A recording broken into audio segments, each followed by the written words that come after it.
Hello મિત્રો, જય શ્રી કૃષ્ણ। આજે આપણે આવ્યા છીએ વાડીએ અને તમને બતાવું કે અમે શું શું વાવ્યું છે। આ જો અમારે એક ખેતરમાં અમે સોયાબીન ને તુવેર બે ભેગું વાવ્યું છે અને બીજા ખેતરમાં ખાલી એક સોયાબીન એક જ છે। આ ખેતરમાં જ ખાલી તુવેર વાવી છે।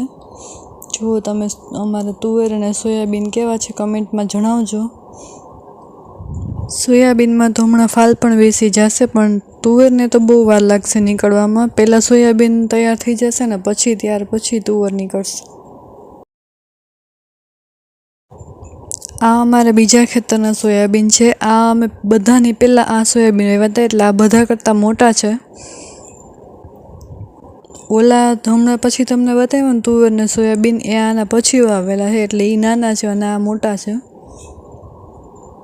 આમાં તો અમુક સિંગું પણ થઈ ગઈ છે। હવે વધારે વરસાદને લીધે બધાને સોયાબીન ઉગવામાં પણ બહુ તકલીફ પડી છે। ઘણાએ બે ત્રણ વખત વાવ્યું છે સોયાબીનમાં, અને વરસાદ બંધ ન રહેવાને કારણે ઈયળનો ને બધો બહુ ત્રાસ છે સોયાબીનમાં।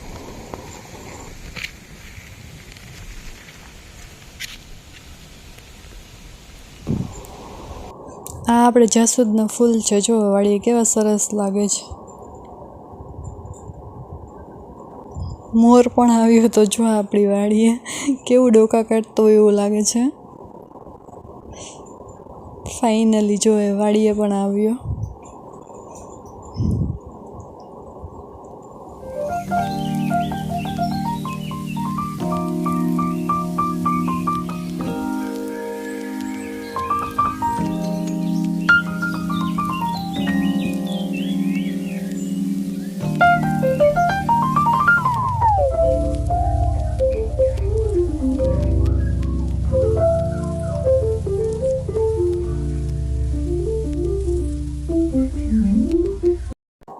આને તમારે ત્યાં શું કહેવાય મને કોમેન્ટમાં જરૂરથી જણાવજો।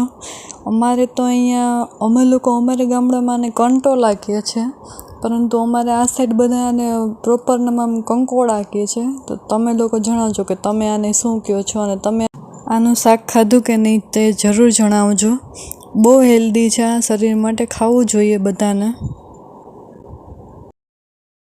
આવા હોય છે જો આ તમે લોકોએ જોયા છે। આ જો આપણે તુરિયાનો વેલો છે, એમાં તુરિયા અત્યારે તો બહુ જ થાય છે વાડીએથી। અત્યારે તો બધું ઓલમોસ્ટ શાકભાજી બધું મળી જાય છે અત્યારે। ભીંડા, તુરિયા, દૂધી, ગલકા બધી જ વસ્તુ અત્યારે બહુ થાય છે, અને ઘરના શાકભાજીની તો વાત જ કંઈક અલગ છે।